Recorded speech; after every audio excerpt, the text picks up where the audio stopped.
Hey friends, Ash here. Welcome back to Gents. Hope that you're doing well. It is a big day because the new Dior Sauvage has dropped.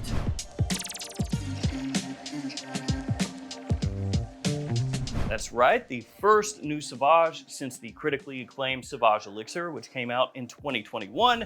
The new one is this Sauvage Eau Forte, which is basically being presented as a fresher take on the Sauvage DNA, and there's a lot to dig into with this one. There is a bunch to talk about, and in today's video, I'll go over all of that with you. I'll go over the fragrance itself, what this is supposed to be, whether it's worth it or not, where it stacks up in the Sauvage lineup, all of that. Now, one thing about this one, I bought it from Saks Fifth Avenue, but a couple days later, Saks actually removed the listing for the fragrance. So if you go to Google, and you type in Sauvage Eau Forte Saks Fifth Avenue, it will pull up in the search results. But then if you click through, it just brings you to a blank page, and it basically goes, nothing to see here. This page doesn't exist, man.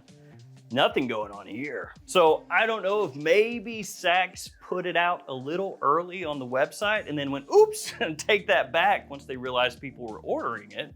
Because if you go to Neiman Marcus's website, they had this listed, but as a pre-order that was supposed to ship in August. So I don't know if somebody made a whoopsie or not, but that's what happened. Regardless, I will have this linked in the description, so feel free to check it out there. And let's start this video by checking out the presentation. So here we have the front of the box. This is done in your typical Dior Sauvage style. You have the name of the fragrance, name of the house, all right there on the front. And one thing you will notice, parfum concentration, but underneath that, alcohol-free. Yeah, we'll talk about that more in a second. Nothing up top, little design on the side, and on the back, you have some info on the fragrance itself.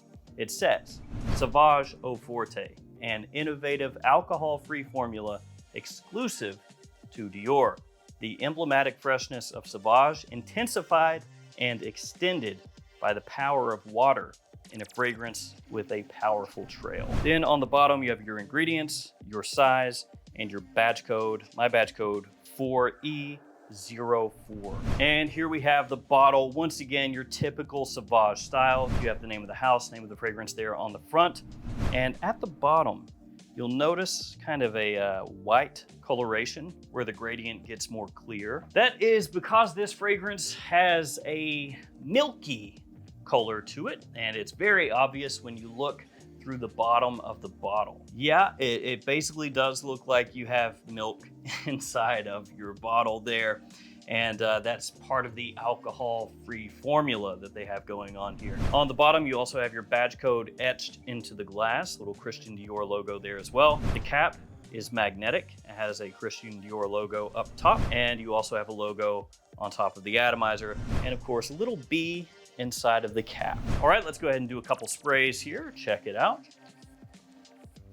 There it is. It is a pressurized atomizer like you would expect from a Dior Sauvage fragrance, but it does feel just a little different when you spray it out, and that's gonna be, again, because of the formula here. Actually smells pretty good off a tester strip, and not too bad. Before we start talking about the fragrance itself, guys, here are some codes you can use to save money across a bunch of different websites, including Joma's Shop.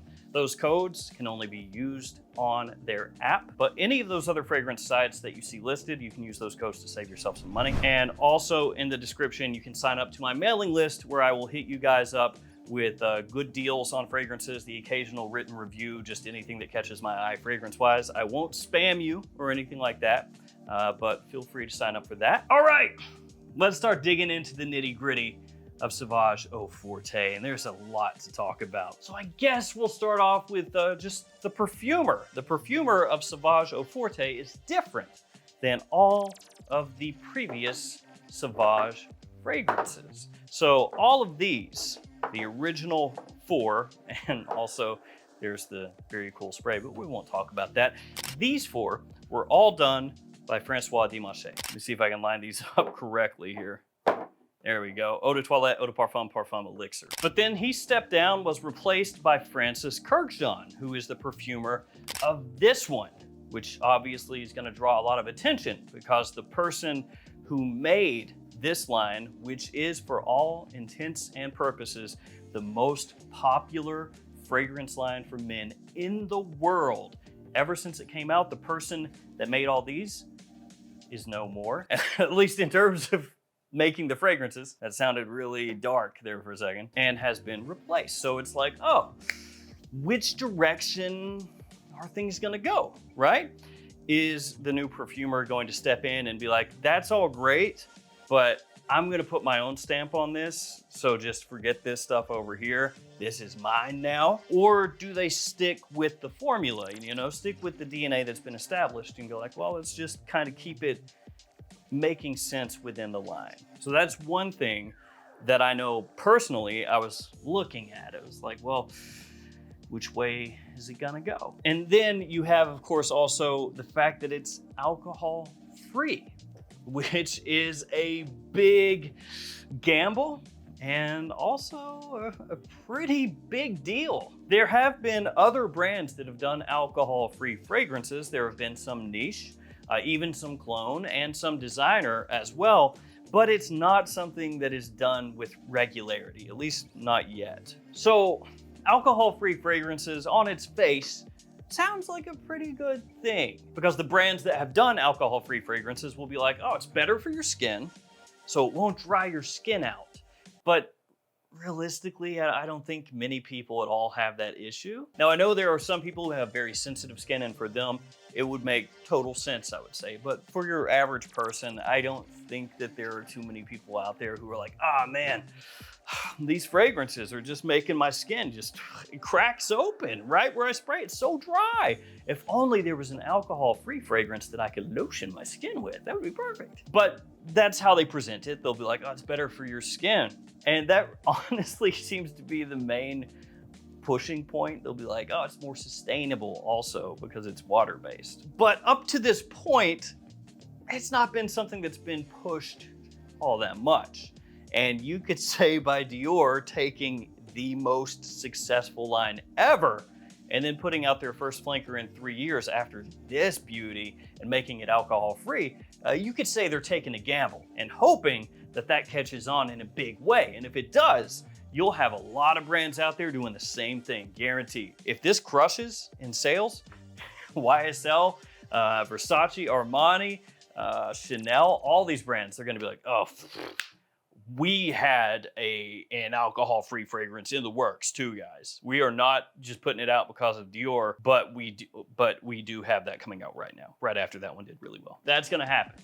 If this flops, I bet you have a lot of brands reconsider. So okay, that's all fine, that's all dandy. How does it smell? Well, when you look at the note breakdown, it's pretty simple. This is one of those fragrances where they're not giving you too much to go off of. Basically, they give you lavender, woods, spices, musk, pretty much it. First thing that you will notice when you spray this fragrance on is, again, the atomizer does feel slightly different, but you'll notice it does a very fine mist, very fine, and it gives kind of a cooling effect when you first spray it on. So wherever you spray it, it feels like a little chilly there for a second. And you do indeed occasionally get little milky globs on your skin, which is really, really, really reminiscent of that. Chrome Under the Pole. So this is one of those alcohol-free fragrances that I mentioned before.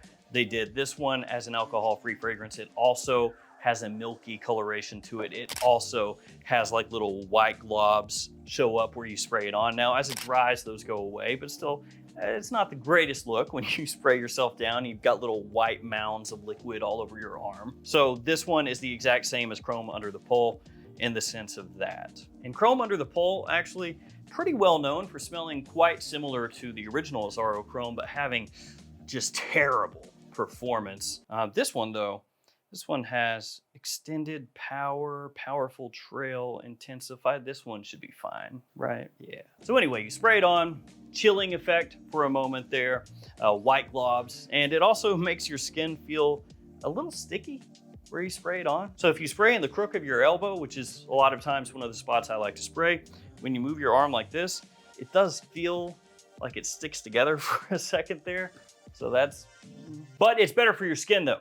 So That stickiness is just, that's all positives, baby. Anyway, spray it on. Initially, kind of odd. It's a little touch green around the edges.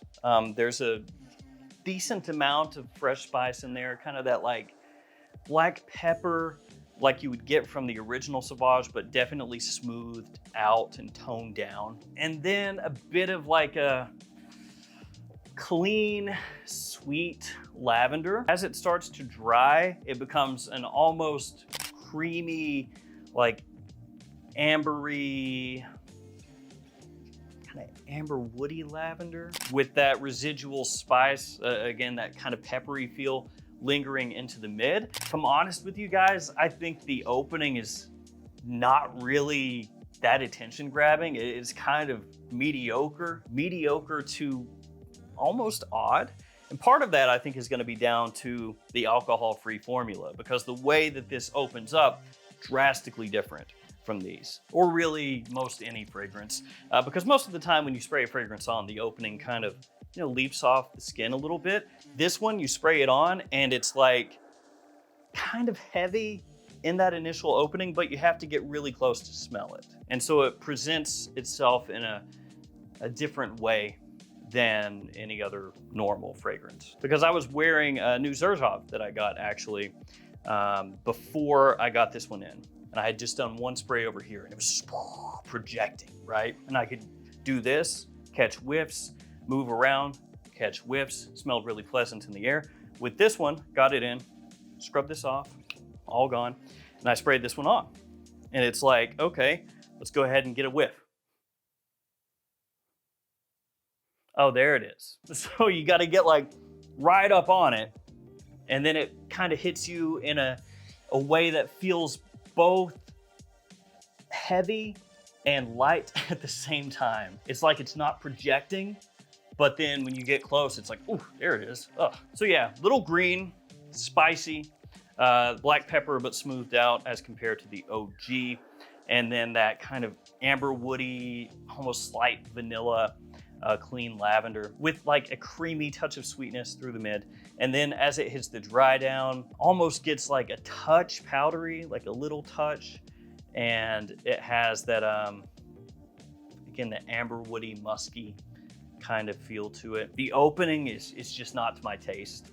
And I've had a few people smell it, and the reactions are not what you want from a Sauvage. They range from just like, to I don't like that in terms of the open. I think the mid actually smells pleasant, definitely pleasant, but not anything that really captures my attention. And the dry down is very kind of bland to me. And I know that on the back here, like I've read before twice now, that it says the freshness of Sauvage intensified, extended by the power of water with a powerful trail. They tell you right here over and over how strong this is. And to me, it almost feels like they're trying to overcompensate a little bit. Like if they tell me over and over and over how strong it is, then I'll be like, oh, wow, this is just beast mode. Oh, it's so beast mode, dude. Yeah, I can definitely get that. The same problems that were there in Chrome Under the Pole and Nautica Oceans and the other designer fragrances that have gone alcohol-free are here. And that was one of the things that I was most worried about when I read about this one. It's not strong. The projection is not there. And if you're shopping for a Sauvage, you're probably wanting some performance. Like if we can be honest here, if you're shopping for Sauvage Eau de Toilette or Elixir or Eau de Parfum, whatever, you're looking for a fragrance that's gonna last and it's gonna project, right? This, it lingers an okay amount of time. It's definitely weaker than all these off my skin, but the projection, it's not there. You have to douse yourself. You may think that I'm exaggerating, but if you do this with like 2 sprays here, 2 sprays here, you know, it's gonna be one of those things where you get a little projection initially. Once it settles, it's gonna be really faint. It just does not have much push to it. And I had to spray myself when I wanted to get some projection here, some longevity, or I was trying to. no exaggeration, I hit myself 6 times over here, 6 times over here, couple times here, couple times here, to the point that my arms, if I had sprayed one of these on, would be falling off my body, okay? And I was going about my day, and it would be like I would catch just the faintest whiff, just like a little, and it would be just kind of a, like I said, vanilla-y, amberwoody, kind of sweet lavender with that bit of pepper. Nothing exciting to me. It was a disappointment. And I know that stuff doesn't sound great. And again, admittedly, this is not working for me, but I don't even think that's the worst part. Let's go over to these really quickly. We'll call them the original 4. Sauvage Eau de Toilette. Full retail price for a 100 ml size bottle, 120 bucks. Sauvage Eau de Parfum, obviously that's gonna be more expensive. 100 ml size, 145 bucks. Sauvage Parfum, 100 ml size bottle, 180 bucks. And if you get Sauvage Elixir in the 100 ml size, 250 bucks. If you get it in the 60 ml, this size right here, the size it launched at, that would be 180. So where do you think, in terms of retail pricing, Sauvage Eau Forte will fall? Again, alcohol-free, water-based formula, but it is a parfum, it says right there. I think when I read the write-up on this initially, it said it had like the freshness of an eau de toilette, but then the performance of an eau de parfum or a parfum, something like that. But anyway, where does this one fall in terms of pricing? Down here on the fresher side of things, or up here on the more expensive side? Well, if we're talking 100 ml bottle sizes, it would slot in right there. If we're talking about the price of the launch size, it would be right there, $193. That's the retail price. So you mean to tell me that this one is more expensive than the Eau de Toilette, Eau de Parfum, and Parfum, and is only less expensive than a 100 ml bottle size of Elixir, but it has very weak projection. Honestly, it does not smell, to me, higher quality than any of these. And to my taste, again, it has the worst opening of any of these. And at its best, in the mid, is the kind of fragrance that if this was not a Dior, if this was just some other random mid-level designer brand fragrance, I would go, this stuff is just, who cares? Try to pick it up for 20 bucks. I think it's just,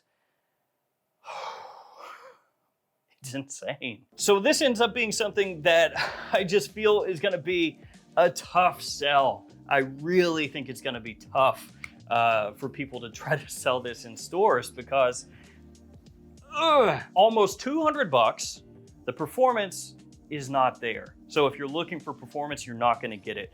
Then on top of that, it makes your skin sticky where it gets sprayed. And then you have those white globs initially. Don't know how that would work, spraying it on your clothes. I'm assuming it would be fine, but I've not done that. Off a tester strip, it smells better than off skin. You get more sweetness, more freshness off the strip, much more appealing. Still not anything where I would smell this and be like, oh yeah, it's worth 200 bucks, but more appealing. But then off skin, it's just very, it sits extremely close. Like I said, no projection, longevity, very so-so. And when you're considering it's a Sauvage, actually much less than what most people are gonna be after. Quality off skin does not feel like it's there.